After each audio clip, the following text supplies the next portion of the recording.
Lucien, plutôt, la télévision, vous en pensez quoi? Ben, la télévision, c'est un modèle. Je me rappelle qu'en 1963, on a été voir la télévision chez le voisin.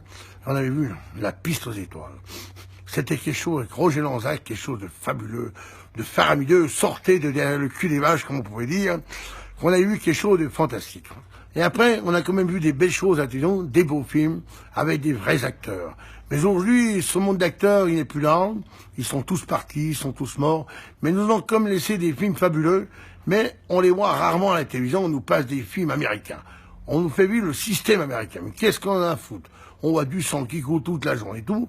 Avant, nous avions des films, la réalité. Fernandel, Bourvil, Gabin. C'était des acteurs extraordinaires. C'était en quelque sorte comme des agriculteurs. C'était des gens qui aimaient leur métier et qui en avaient une passion et qui ont fait vivre leur passion au monde entier. Et aujourd'hui, la télévision, c'est une catastrophe. Ce n'est plus une télévision, c'est une drogue. On drogue les gens, on leur parle de la guerre, on ne fait parler que de choses, de mauvaises choses pour le monde. Aujourd'hui, vous avez vu ça, et après vous avez Internet. Mais ça va trop loin, tout va trop loin. On a quand même une télévision locale, c'est TV Mont-Blanc, Light aujourd'hui, et je crois que cette télévision, eh bien celle-là, elle mérite de continuer, car c'est une télévision qui s'occupe des gens du pays et qui voit l'évolution et qui a vu énormément de choses. Et je crois que les frères de Paris sont des personnages inoubliables, sont un peu les Gabins et les Bourvil de l'époque. Merci Lucien, mais la télévision, est-ce qu'elle aggrave pas justement la situation? Quand on la regarde, est-ce qu'on n'a pas l'impression que les choses sont plus graves que la réalité finalement? Mais oui, la télévision aujourd'hui, on fait croire à des choses qui n'existent pas.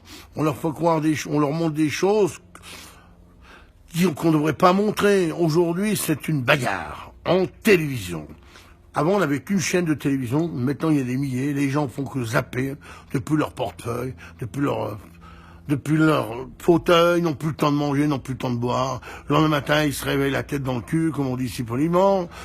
Ils vont au boulot, ils savent plus ce qu'ils font, ils ont vu des films d'horreur toute la journée, toute la nuit, ils dorment plus, mais c'est plus des vies. La télévision, j'ai dit l'autre jour, vous regardez plus la télévision. Vous allez coucher, et vous verrez le matin, vous allez vous réveiller frais et dispo. Et vous n'aurez pas rêvé toutes les conneries que vous avez vues à la télévision. Parce que la télévision aujourd'hui, ça va trop loin. C'est une drogue. C'est une drogue. Et cette drogue aujourd'hui, vous savez, il faut la combattre. Moi, j'ai fait 2 écoles dans ma vie. J'ai fait HEC, hautes écoles communales. Puis ensuite, j'ai fait l'école tertiaire où j'étais l'élève et le professeur et je le suis encore aujourd'hui. Et croyez-moi, ces 2 écoles-là sont les écoles primordiales pour l'être humain. Et après la suite, eh bien, vous avez des têtes pensantes, des ponts qui iront plus loin. Mais qu'on arrête d'envoyer les gens à l'école en leur faisant croire à des métiers artificiels, superficiels, avec des grosses payes à la fin du mois qui n'existent pas. Vous savez, la puissance d'un pays, c'est l'agriculture et le travail manuel. Et le travail manuel aujourd'hui, c'est une chose qu'on a dissociée de la réalité. Les gens aujourd'hui, beaucoup les parents, voyaient mieux leurs enfants ingénieurs à Grenoble, ici et là, avec un costard que plombier. Eh bien aujourd'hui, tout ça a tout changé. On peut très bien gagner sa vie avec un bon travail manuel. Chacun a une place dans la vie, chacun doit pouvoir vivre d'un métier différent l'un de l'autre, et qu'on arrête de dire aux gens, fais ça, chacun doit se sentir capable et responsable d'assumer un métier. Voilà.